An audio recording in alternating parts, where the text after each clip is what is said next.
नाज़रीन, कश्मीरियों ने अपनी लिस्टें जारी कर दी हैं।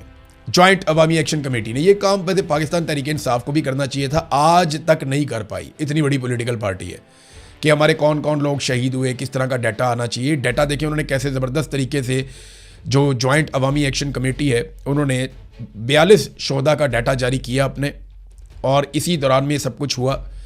उन्होंने कहा जी कि 11 लोग हमारे रावला कोट में शहीद किए गए, उन सब के नाम लिखे, आगे तारीखें लिखी कि जनाब इस तारीख को फ़लाँ जगह पे हमारे लोगों को शहीद किया गया। ये रावला कोट का सारा इन्होंने डाटा दे दिया। बाग के अंदर 4 शोहदा हैं, रावला कोट में 11 शोहदा हैं, कोटली के अंदर 10 शोहदा हैं। मैंने आपको बताया था ना, कोटली में बहुत खौफनाक इंसिडेंट हुआ। ये 9 जून को जो वाक़या हुआ था, ये लगभग सारे लोग उसी तारीख को शहीद हो गए थे, 10 लोग, और ये 9 जून के ही सारे शोहदा हैं कोटली के। उसके बाद मीरपुर, यहाँ पे भी 4 लोग शहीद हुए हैं, पुलंदरी में 4 लोग शहीद हुए हैं, और हल्का बलोच यहाँ पे 9 लोग शहीद हुए, और ये हाल ही में शहीद हुए। ये जो आखिरी एक लड़ाई हुई थी, मैंने आपको बताया था, बड़ी खौफनाक लड़ाई हुई, वहाँ पे सिक्योरिटी फोर्सेस घेरे में आ गई थी, उसके बाद मसाजिद में ऐलान करके वहाँ से निकले हैं। तो ये 14 जुलाई का वाक़या था। तो यहाँ पे भी 9 लोग शहीद हुए। तो टोटल उन्होंने जो नाम बताए हैं, 42 अफराद के बाकायदा नाम जारी किए गए हैं कि ये लोग हमारे शहीद हो गए। अभी इंतज़ार कर रही है जॉइंट अवामी एक्शन कमेटी, 4 दिन बाकी है। जो टाइम उनसे मांगा गया था 1 हफ्ते का, वो 4 दिन मुकम्मल होने के बाद फिर वो बताएंगे कि उनका अगला लायामल क्या है। नाज़रीन, पाकिस्तान में ये जो एक नया खेल खेला गया है ना पेट्रोलियम मसनूआत के हवाले से, कि जी हम अब रोज़ाना की बुनियाद के ऊपर इसकी कीमत बढ़ाएंगे, तो इस फार्मूले के पीछे असल बात क्या है वो मुझे एक सोर्स ने बताई। उन्होंने कहा जी असल में हो ये रहा था कि इकट्ठी 15 रुपये 20 रुपये कीमत बढ़ानी पड़नी थी हमें, 30 रुपये 50 रुपये भी बढ़ानी पड़ सकती है हमें। तो जब इकट्ठी कीमत बढ़ाते हैं ना, तो उससे अवाम के अंदर बड़ा नेगेटिव इम्पैक्ट जाता है, फिर कम हम कर नहीं पाते। क्योंकि पाकिस्तान में आसान तरीका ये नज़र आ गया है कि आप लोगों की जेबें काटें पेट्रोल में से, और वो जो जेबें आप काटें उससे आप अपना जो शॉर्टफॉल है उसे कवर करने की कोशिश करें, लेकिन वो हो नहीं रहा। अब मामला ये है कि ये रोज़ाना की बुनियाद पे जब करेंगे ना, तो 2, 3, 4 रुपये बढ़ा दिया करेंगे। 2 रुपये बढ़ा लिया, 3 रुपये बढ़ा लिया, 4 रुपये बढ़ा लिया। तो जब आप 2 हफ्ते के बाद उसको मल्टीप्लाई करेंगे तो आपको पता चलेगा कि 2 हफ्ते में लगभग 30 रुपये 40 रुपये 50 रुपये पेट्रोल की कीमत बढ़ गई है। लेकिन क्योंकि वो रोज़ाना 2-3 रुपये करके बढ़ी होगी, तो किसी को महसूस भी नहीं होगा। तो ये है जनाब नया फार्मूला कि गैर महसूस तरीके से पेट्रोलियम मसनूआत की कीमतों में इजाफा किया जाए, और कभी भी ये खबर ना चले। तो हम एक और काम करते हैं ना, जितनी कीमत बढ़ेगी हम 10 दिन के बाद इकट्ठा रिपोर्ट कर देंगे कि जनाब पिछले 10 दिनों में पेट्रोलियम मसनूआत की कीमतें इतनी बढ़ गई, पिछले 1 हफ्ते में पेट्रोलियम मसनूआत की कीमतें इतनी बढ़ गई। तो खबर इस तरह दे लेंगे। ये हुकूमत जो मर्जी कर ले, इनके पास सोशल मीडिया का कोई तोड़ नहीं है। ये नहीं समझ सकते जो इनके साथ हो रही है और जो इनके साथ होने वाली है। ये अपनी कब्र खुद खोद रहे हैं, अपनी सियासी कब्र खोद रहे हैं, और ये सारे उसके अंदर दफन हो जाएंगे, हमें दिखाई दे रहा है। पाकिस्तान ने पिछले माली साल में कितना कर्जा लिया, इसके हवाले से एक रिकॉर्ड आ गया हमारे पास। एक तो जो चाइना से पाकिस्तान ने कर्जा लिया है, जो 2025-26 के बीच में जो माली साल था उसमें जो कर्जा लिया एक साल में, तो चाइना से 16.2 अरब डॉलर के कर्जे पाकिस्तान ने लिए। अब ये इसमें रीशेड्यूल भी है, और 1.7 अरब की रीफाइनेंसिंग भी है, और पाकिस्तान ने 16.2 अरब डॉलर के बैरूनी कर्जे हासिल किए हैं गुज़िश्ता 1 साल के अंदर। अब आप अंदाज़ा कर लें कि इतनी बड़ी मिकदार में जब आप कर्जे हासिल करते हैं तो पाकिस्तान की इकॉनमी कहाँ खड़ी होगी। और गुज़िश्ता माली साल में जो टोटल कर्जा लिया वो 27.2 अरब डॉलर के गैर मुल्की कर्जे पाकिस्तान ने हासिल किए, जिनमें चीन और सऊदी अरब के 9 अरब डॉलर के रोल ओवर्स भी शामिल हैं। इन कर्जों का बड़ा हिस्सा बजट, पुराने कर्जों की अदायगी और ज़र मुबादला के ज़खायर बरकरार रखने में खर्च हुआ। यानी कोई तरक्याती मनसूबा इन कर्जों से नहीं चला। यानी आप कर्जा लेते हैं ना, मुल्क को तरक्की देते हैं, जो तरक्की देते हैं उसमें से पैसे निकलते हैं, फिर आप कर्जा वापस कर देते हैं, वो चक्कर नहीं है। यानी एक आम आदमी, एक आम दुकानदार भी कर्जा लेता है तो वो कारोबार करता है, उससे पैसे बनाता है, कर्जा वापस उतारता है, मुनाफा अपने पास रखता है, अपने कारोबार को बड़ा करता है।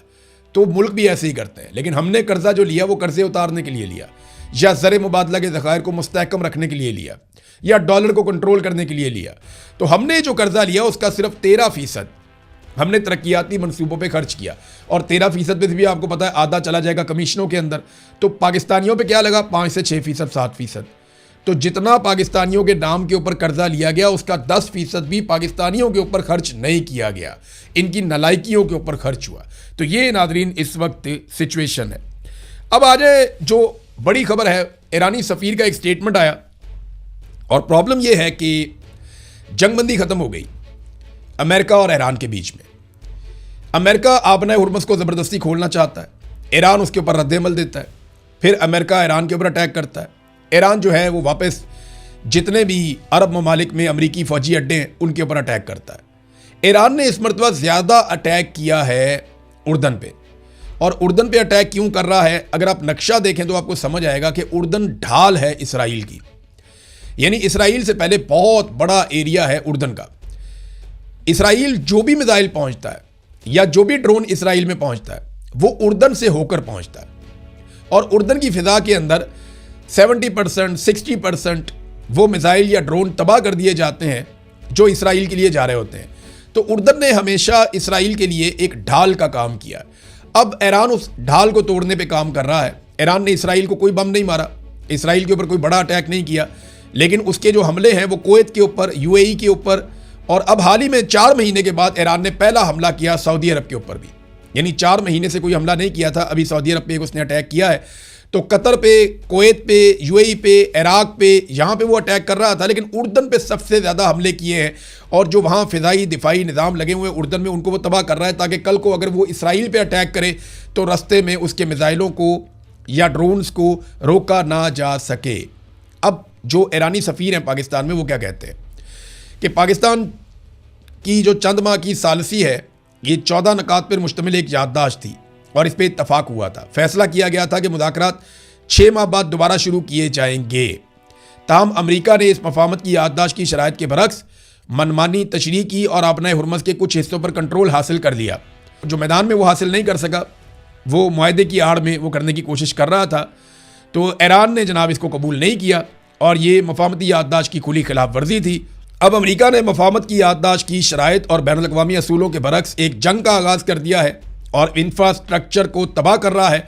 आलमी बरादरी से ये तवक्को की जाती है कि वो इस जारहाना और लापरवाह इक़दाम की शदीद मज़म्मत करेगी। वैसे अभी तक पाकिस्तान ने या कतर ने अमेरिका की मज़म्मत नहीं की, लेकिन आप ये देखिएगा कि जो अरब ममालिक में ईरान जवाबी कार्रवाई कर रहा है, बहुत जल्द पाकिस्तानी मौलवी और पाकिस्तान की गवर्नमेंट बहुत जल्द आप देखेंगे कि वो मज़म्मत करेंगे ईरान की कि आप अरब ममालिक में जो अमरीकी अड्डे हैं उन पर आप अटैक ना करें। अच्छा, वो भी अरब ममालिक में अमरीकी अड्डों पर अटैक कर रहा है ईरान। जो समंदर के अंदर अमरीकी बहरी बेड़े हैं उनके ऊपर कोई बड़ा हमला नहीं किया गया, लेकिन ईरान ने वार्निंग जारी की है। तो देखते हैं कि आबना हुर्मुज़ पे कंट्रोल किसका रहता है। अमेरिका के लिए इज्जत बेइज्जती का मसला है, उनको खुलवानी पड़ेगी हर हाल में।